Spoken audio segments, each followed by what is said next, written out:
Okay, today is our final Argo day for the week, so week 19, day 4.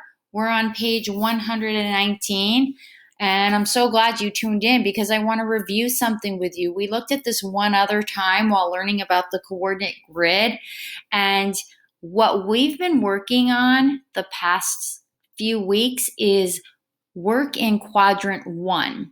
So I had explained this to you one other time. A coordinate grid is almost like a big, if we can almost think of this as like a big circle that goes around the origin. And this circle moves in counterclockwise direction. And I say that because it counts backwards. So we have like quadrant 1 here. This is referred to as quadrant 1, quadrant 2, 3, and 4. So it kind of goes around in this circular motion this way. We're working in quadrant 1 this year because we're working with positive integers or positive numbers. From 0, we have a number line counting up from 0, and we go up the y-axis from 0, positive numbers up. And this could keep on going forever. These are lines, so the space can be tremendous. If you notice the other quadrants, quadrant 2, we see that actually the x-axis starts taking a shift here. Now we're counting down from 0. We're using negative numbers. So positive numbers on our y-axis, negative numbers. Quadrant 3, negative, all negative numbers. But in any case, we are counting away from the origin. Quadrant 1, we go right up. It's a little different in the other quadrants. You'll learn more about that next year. So glad you tuned into this because tomorrow there's going to be one question asking about the different quadrants. So if you watch this, you're going to be well prepared for that. Good for you. All right, so now we're going to take a look on page 119. And if you notice right here, you can see a little bit of quadrants, the other quadrants here. Quadrant 1, quadrant 2, we see a negative number. This would be quadrant 3 in this corner, quadrant 4 here. So I wanted to point that out to you. All right, we're going to use this coordinate grid and this chart to locate some different points. In this case, since yesterday, or earlier, not yesterday, we were working with trees. Now we're working with restaurants. So we want to know where Calientes is located. And if we find C on our map, we see that Calientes has an x coordinate of 2 and a y coordinate of 4. So Calientes is at 2, 4. And you might be wondering, when would I ever use this? But actually, there are some theme parks that use similar graphs, like if you wanted to see where a certain ride is. It's not exactly like this, but it's similar. So this is used in the real world. It's not just in Mrs. Grill's math class. Okay, number 2 says, the bus line runs along Y2. So if we think about that, we go up here, Y2 would be this way. This is the way the bus is running. Which restaurant is located on the bus line? So if we look here, I see restaurant D, which is Duffers. So Duffers would be the first part of that answer. And then it says, which 2 restaurants are 1 street off the bus line?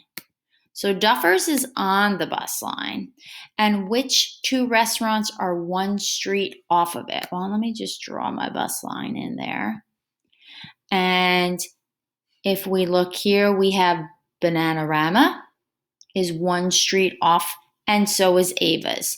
So Duffers is on it, and then Bananarama, and I'm just going to write a B here for that, and Ava's are 1 street off. So on it, 1 street off.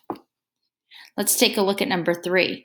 Which coordinate do Ava's and Bananarama have in common? So there they are. Just change my color. We see they share, they are both on this 5 units away from the y-axis, so they both have a an x-coordinate of 5. So what's the value of that coordinate? 5. So what do they have in common? They're 5 units away from the y-axis. They both have an x-coordinate of 5. Number 4 is asking you to do some multiplying.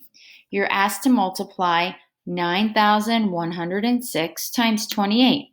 We're going to use the algorithm for that. 9,106. And we're multiplying that by 28. So you remember first, you're going to multiply 9,106 by the 8 ones. 6 times 8 is 48. Regroup. 8 times 0 is 0. 0 plus 4 is 4. 8 times 1 is 8. And 8 times 9 is 72. So 9,106 times 8, 72,848. And now we're going to multiply 9,106 times 20.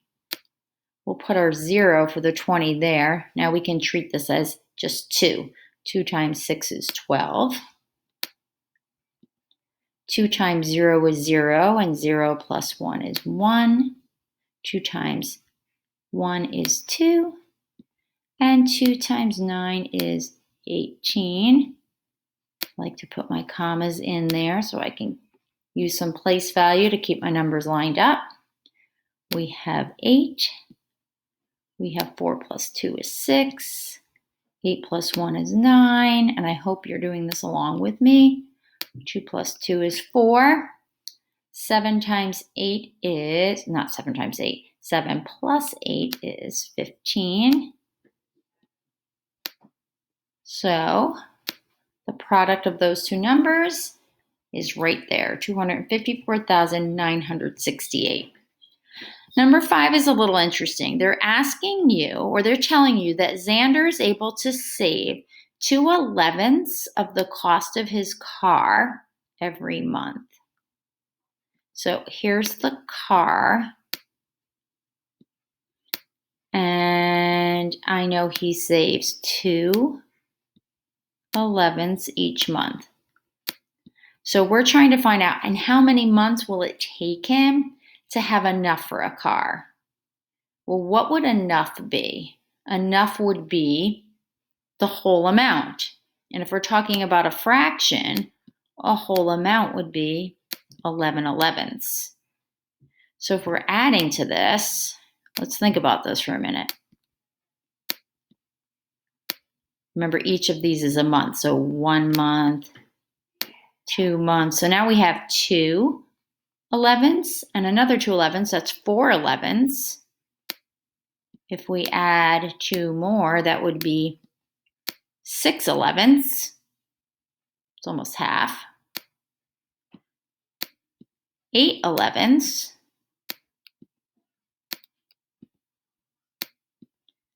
10/11ths. So 1 month, 2 months, 3 months, 4 months, 5 months. That's still not enough. He doesn't have enough yet. He's not going to have enough until he gets to month 6. And if you notice in month 6, he's going to have a little bit more than enough if he saves that much each month. So 1, 2, 3, 4, 5, 6. In 6 months, he'll have enough to buy his car. He'll have a little bit more than enough because 11/11ths would be all of what he needs. He'd have a little bit more in 6 months. But it would take him 6 months to save for a car if he saves 2 months of the amount each, 2/11ths of the amount in each month. So hopefully that tape diagram helped you understand that problem.